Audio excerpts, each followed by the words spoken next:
Hey guys, I want to welcome you and let you know how great it is to have you here for the Greater Purpose podcast.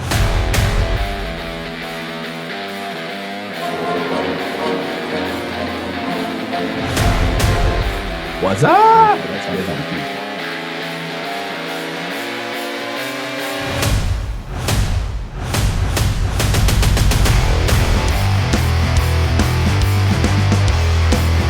Welcome to the Greater Purpose podcast from the Cubs room. More than 15,000 Chicago Cubs baseball cards. You got to come see it sometime. My guest was impressed when he walked in the door, I think. Yeah, very much. Overwhelmed? Cool. Yeah. All right, so listen, by the way, Happy New Year 2024. Crazy. This is great. Yeah. You guys are awake on a New Year's morning. They're probably not. They're probably watching it in the evening. But it's okay. We're good with that. So, all right, before we get started with the podcast, let's go ahead and make sure you go to the website, bwasap.com, all kinds of things there. The podcast, information on all kinds of other things, including my executive producer is an Avon rep. Did you know that? No. Yeah, she is. Donna Ward. She's an Avon rep. You can go there and get your Skin So Soft and your whatever stuff they got. They have anything for beards? Probably do. I don't know. We should check that out and see. But yeah, bwasap.com. Also, the-greater-purpose.com. You can go to thegreaterpurpose.com. Just put a dash in between the words. Because the Greater Purpose was too expensive. We couldn't do that. If you guys would, start chipping in, we could kind of do some stuff like that. No, I'm just kidding. So we're good there. So, all right. So we did that. My producer is not here. As you can see, the empty producer's chair is here. But we're going to give him a break because I didn't even tell him about this one. So this one was not on the schedule. So not before we get started, we're ready to get started. Pastor Tommy. Hey. How you doing? Doing well. Glad to have you here. Yeah, yes, great sir. to be here. We are so glad to get you all the way across town. Yeah, that's right. The long drive. Right. So I know who you are. I know a whole lot more about you now. We've had the chance to talk and chat quite a bit here recently. So, but why don't you tell our podcast people out there exactly who you are? Oh man, where to start? So you can start simple. I'm Tommy. All right. I'm Tommy McClusky. I'm the pastor at First Baptist Church Stanley.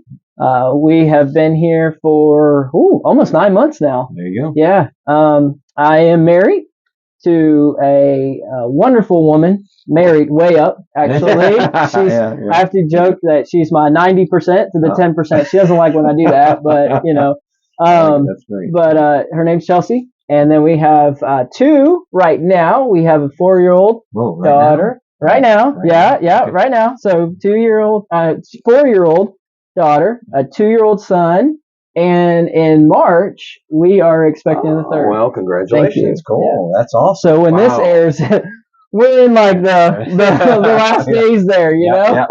So that's great. Well, that's good. Well, congratulations on all that stuff. Yeah. So we may talk some history or something later, but we're going to get into our standard procedure here. And the reason we do that is because we want to bring some inspirational, godly men in here and kind of see where they've come from and what's brought them to the point where they are in their walk with Christ. And so that's why we'll stick with that. But we are having some guests come back and doing some different stuff, mixing it up a little. So maybe we'll do that at some point. Would love to. Maybe with our previous podcast guest, and we'll get you guys in here together. That would be really cool, right? So you guys know who that was if you watched on the Christmas Day episode. But anyway, so let's jump into it here. When did you first recognize the importance of becoming a godly man? Well, I grew up in a house where I had a dad who exemplified what it looked like to walk with the Lord. Nice. And but I'd love to say I appreciated it then. Yeah, unfortunately, right? I didn't. Right. And so really, truly, like when I recognized the importance of it was when I was getting married. As I was kind of preparing for that and going through counseling and just really thinking about what it looked like to be the leader in my home.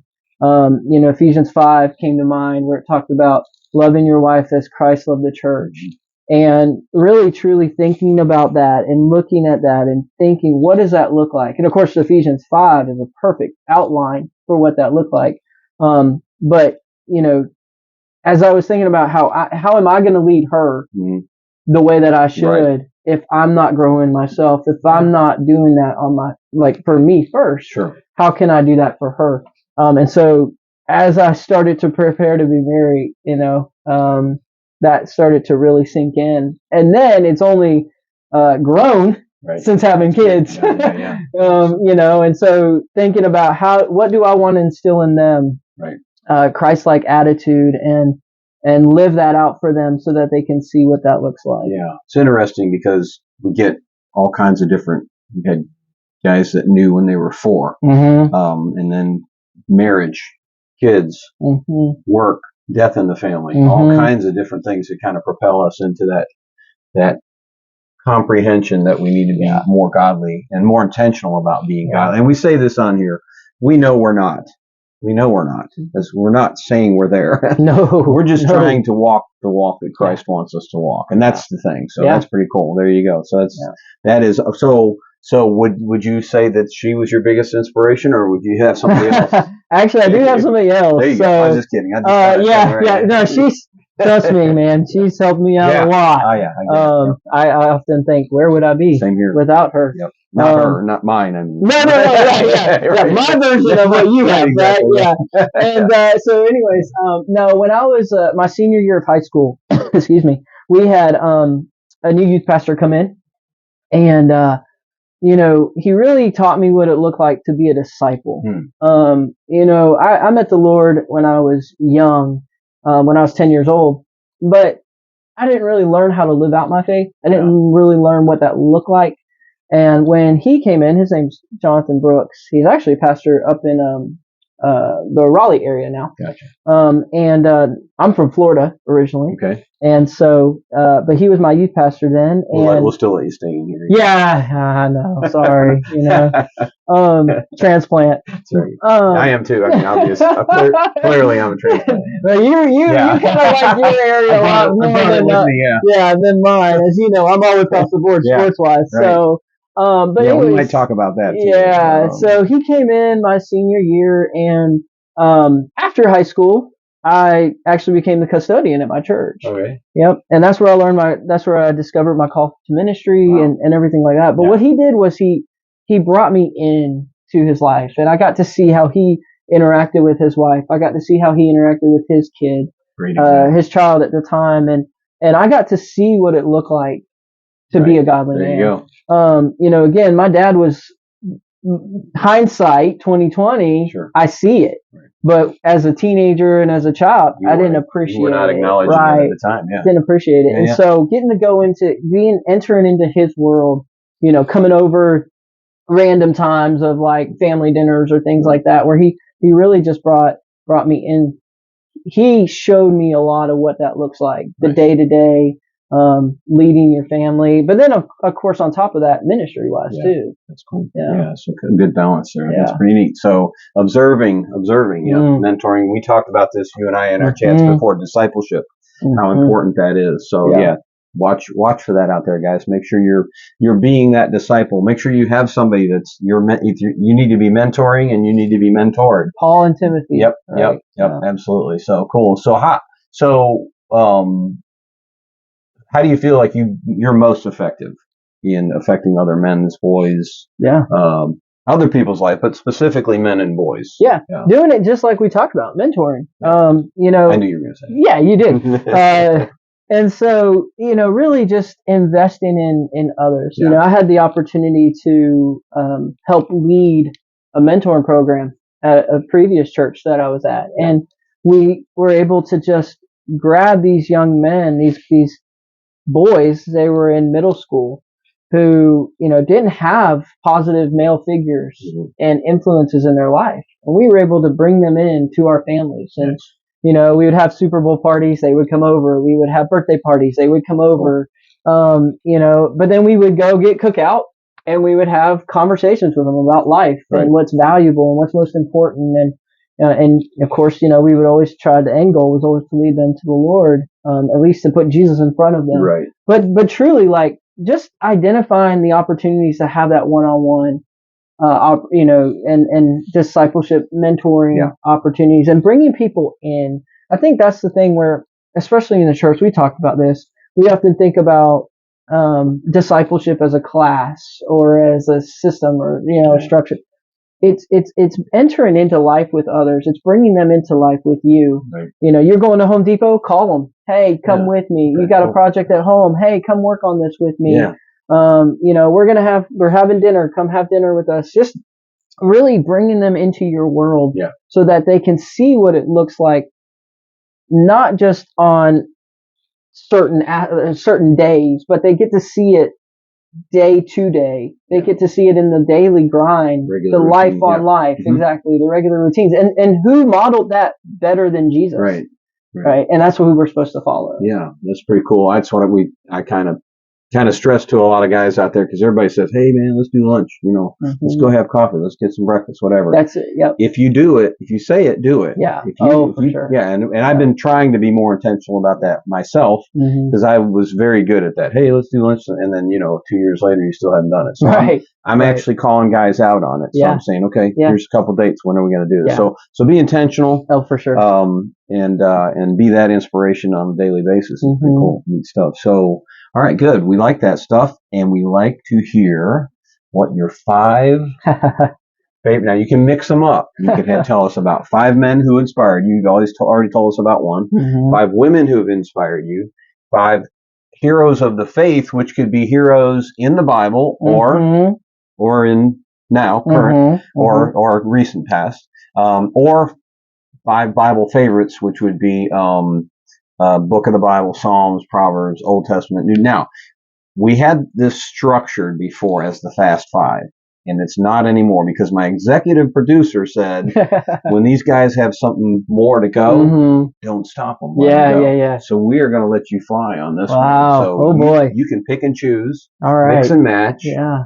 Or you could even do all of it if you want to. Oh, man, I don't know if I could do all So where that. are we going with this? Wow. Yeah. So, let's see. Let's start with the 5. I'm going to mix and match. Perfect. So we'll go with that Sounds good. first. Sounds good. Okay. But I'll probably start with a woman who has inspired me, and it's going to sound funny to a lot of people, but my mother-in-law.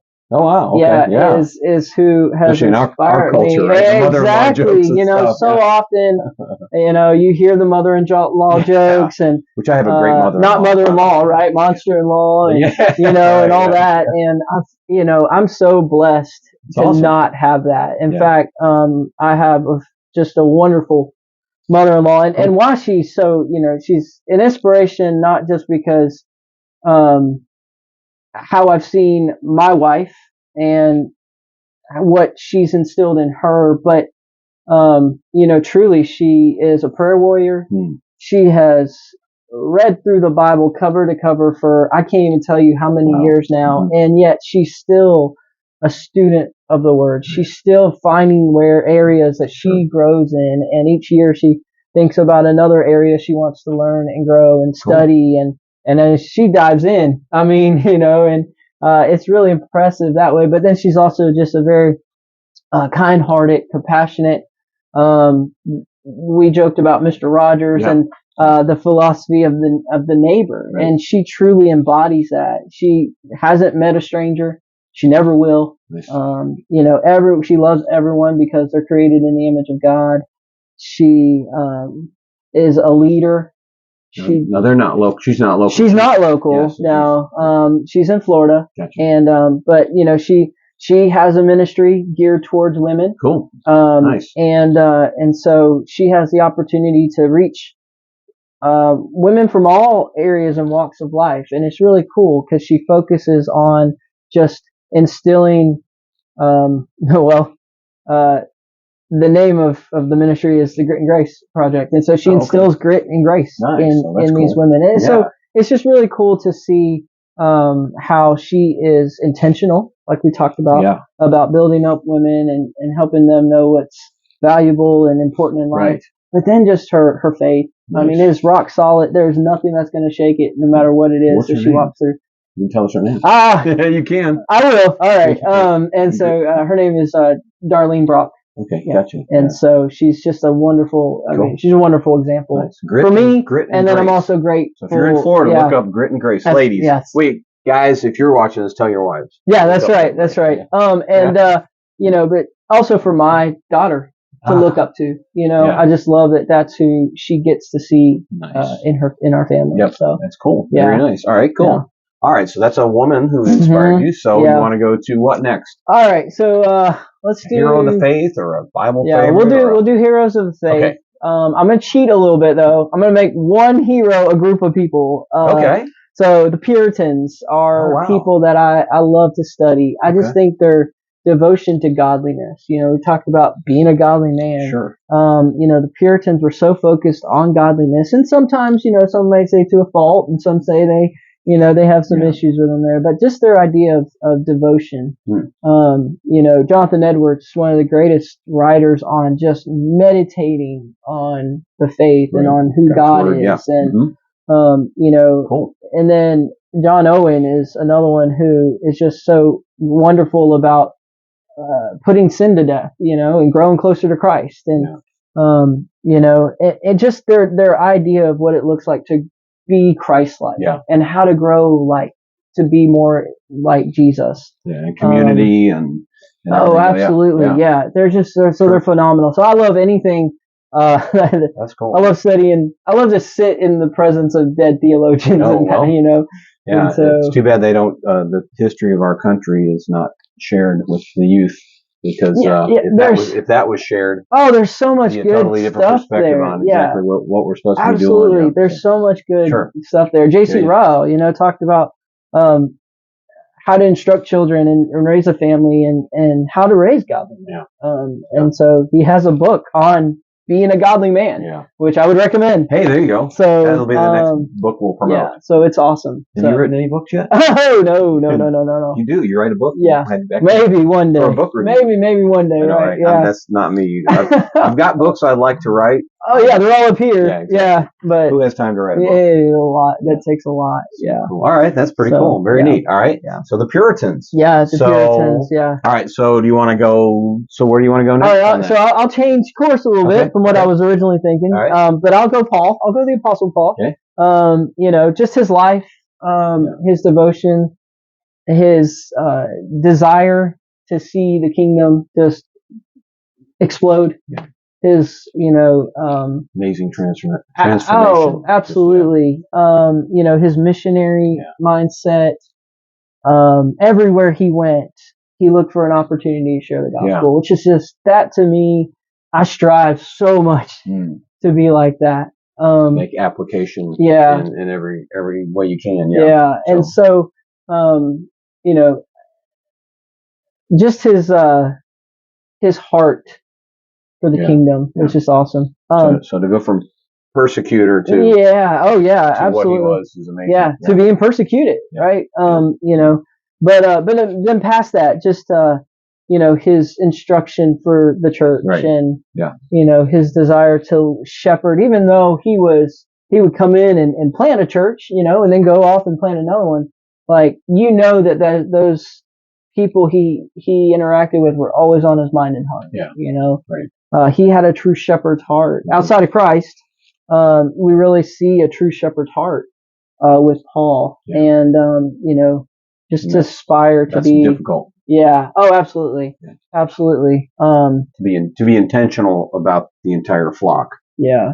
And this is multiple. And then beyond, right? Yeah, exactly. I mean, when he writes back to those congregations, he's like, I always give thanks for you. I'm always praying for you. And you're like, man, that's incredible. Yeah. And then you're like, man, I need to do better about just where I am right now. I do that too. Where I am right now. So just that.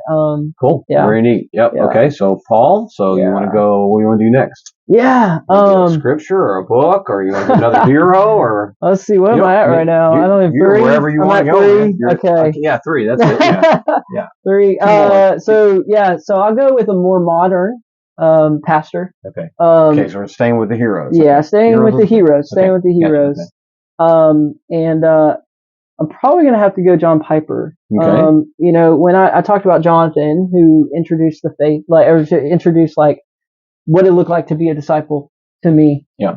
He also got me reading John Piper, and just Piper's passion for the glory of God in every single thing. Never did I think about how can I, well, when I was a custodian, how could I clean a bathroom to the glory of God? Right. Never did I think about that kind of stuff. And then I started reading, studying Piper, and just his passion to see God's glory go out. And, and then, he talks about, why does missions exist? Because worship doesn't. And so, just the fact of like all of creation is speaking the glory of God, but not all people do. Right. And, and that fueled his desire for missions, but just his unapologetic passion for the glory of God is just phenomenal. Yeah. And I hope and strive to glorify God in everything that I say and do. It's interesting, the thing about the custodian. I don't know if you know this or not, but Greg Laurie, Jesus Revolution, all that stuff.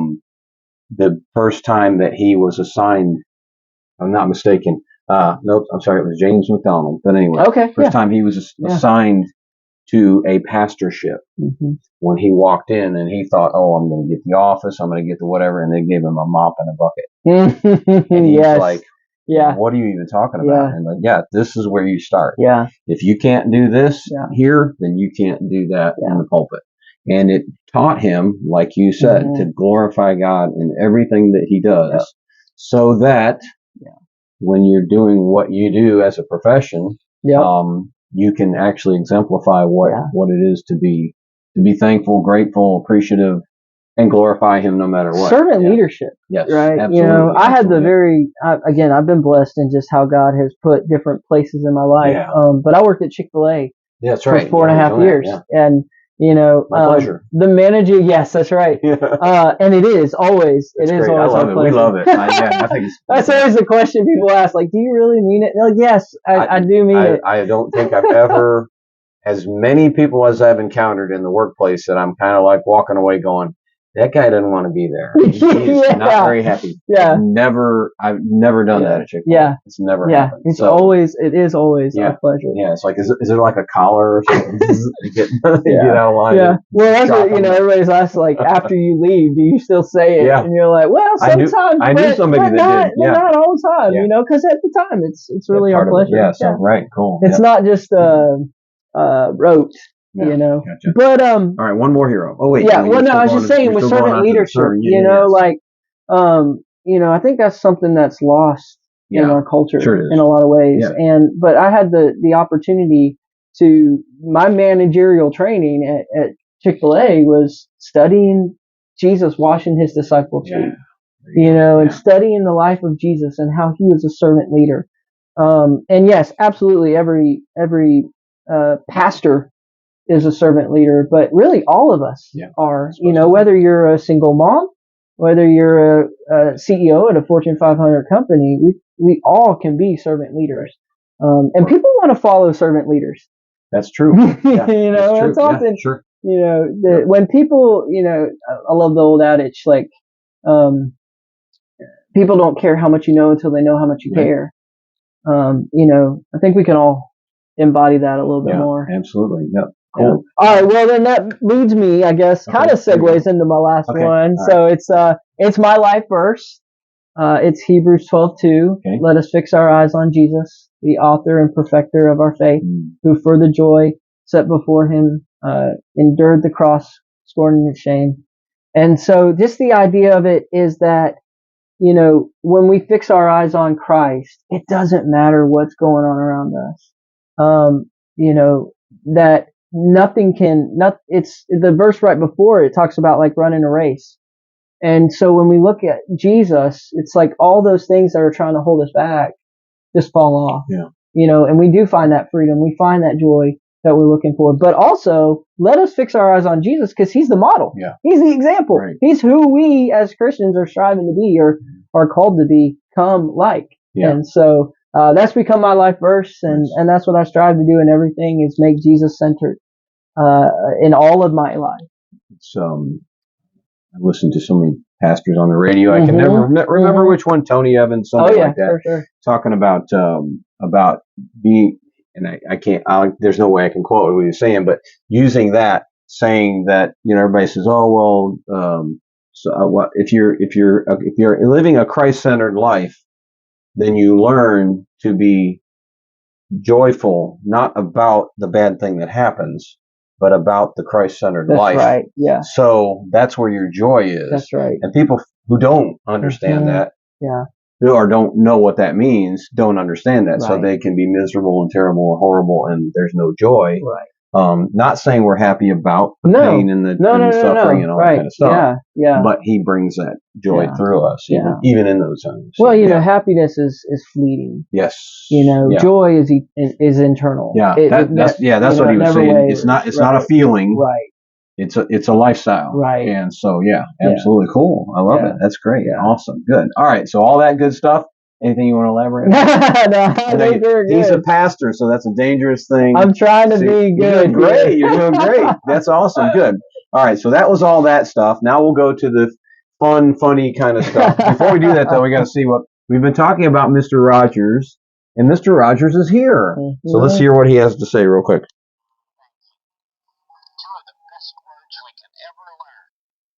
There you go. Hey, that's pretty good. I should have said that for the end. I never know what he's going to say. So sometimes he says, "I love you." Sometimes he says, "Oh, I didn't promote this." Not promote, but so this was one, and it never shows up because it's too small. But this is so you know when you order this stuff, it's like looks really huge, but this actually says it's a Cubs thing, whatever this tag thing's called, but it says the greater purpose on it. How about that? It's cool. One of a kind, the only one. Anyway, cool. I don't know why I thought of that. But hey, before you tell us your sports story, we have to give you your parting gifts. Did you know that you got parting gifts? I did not. Now you know. I'm excited. First one is a bottle of hand sanitizer, because it's a shameless plug for Mr. Bill's STEM education. Oh, sorry, I don't want to cover up the guest's face. Fine. Mr. Bill's STEM education and Bill Ward photography. Oh, nice. That's why you get it. Awesome. So I bought boxes of that during COVID. Very nice. Now I'm trying to find places to get rid of them. No, I'm kidding. Hey, you can't. Hey, that's awesome. You can always use hand sanitizer. Oh yeah, absolutely. You also, before you leave, you will receive an autograph. And this podcast, I believe, is number 42. Wow. So it will be autographed and numbered 42. Nice. Very cool. It's a Willie Ace official. Yes, that's me, silly me. And it'll be worth exactly what it is when you walk out of here forever. But we'll sign that and put it in the sleeve. Priceless. Right? Yeah, it is definitely priceless. And you get to choose a Lego superhero. Make sure I got all of them here. A Lego superhero, and you say why a Lego superhero. Why a Lego superhero? Perfect. Why? Okay. First of all, because it's STEM, science, technology, engineering. You got to build them. That's you got to put them together. So it's engineering. Lego engineering. But also because we feel that the men who come through here are superheroes. Oh, so you get to choose from. I always get Black Hawk and Night, whatever. Oh, look, you're going to do better than I am. No, well, okay, but that's Thor. So I went through it. Black Hawk. No, not Black Hawk. What's his name? Nighthawk. Whatever. Okay. That's him. No, it's terrible. I should know. From this appears to be Thor. Yes, that's Thor. And this is Vision. There's Batman. There's another duplicate Thor of the thing. And there's the guy from X-Men, whatever his name is. My executive producer's favorite character, and I can't even think of his name. He's got the claw hands. Wolverine? That's it. Okay. Wolverine. All right. I never can remember. So which one would you like to take home? Oh, man. Let's do Wolverine. Whoa, he took Wolverine. There you go. You kind of got the Wolverine thing going on. A little bit, yeah. It's a little bit. I just need the claw. Bushier on the side rather than the claw. All right, cool. All right, so those are the parting gifts, and now he's going to give us his favorite sports-related story. Yeah, so it was my very first NBA game. Oh, cool. And watching, not playing. No, I'm kidding. Yeah, I wish, right? Yeah.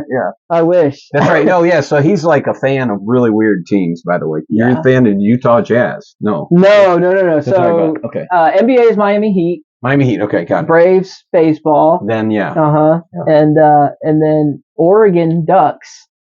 College team. Okay. Yeah. Yeah. Okay. And then I'm a Tampa Bay Buccaneers fan. Phyllis and them, they're Oregon. Are they really? Yeah. I didn't know that. Yeah, back when they won the championship, right? Was it how many? Well, we haven't won a championship. No. Well, we've been close. We've been in Okay. it twice. But they were in that's For it. football, we've been in it Yeah. twice. So, and I can never remember Phyllis's husband's name. Richard. Yeah. Richard. He was wearing his Bucks. Oh man! Yeah. No way! Yes, I've got to. Yeah, See, that's awesome. That's so crazy. And that's Small the only reason world. I knew is because during the championship Small games, world. he was wearing his hat. That's awesome. Anyway, sorry. No, it's all good. So- yeah, and then football is NFL is Tampa Bay because I grew up in Florida. So. Okay. Anyway, all right. I know. Mine are kind of weird too, though. We know the Carolina I'm Panther Cubs. fans tune me out. I'm not a Bears fan. I'm a 49ers fan. Right. Yeah. And basketball, I don't really care. But if I had to pick, I'd pick the Bulls or something like that. But and then, well, of course, in the heyday of the Bulls. Yeah. No. The true goat, the true goat. Not really now. Yeah, exactly. But your 49ers are doing well. Yeah, great. Yeah. They are doing great. I don't know how, as of the date of this podcast, hopefully still doing great. Yeah. But anyways, all right. Yeah. So here's story. So it was 2009 or 10. I think it was 9. Anyways, first NBA game. Okay. Miami Heat against the Chicago Bulls. Whoa. Yeah. Cool. And crazy game, really close throughout. Wade hit. Wade is Wade. Yeah, man, he's my guy. Okay, cool. I grew up as a Wade guy. Mm-hmm. So hit a 3-pointer to send it to overtime. Yeah. And the first overtime missed an easy game-winning layup, so it sent it into overtime. Second overtime, and in second double overtime, this was when Derrick Rose was still there. Rose has the ball. He's coming up court. This is like they're going to probably take a last shot, and try to win the game. Wade gets the steal.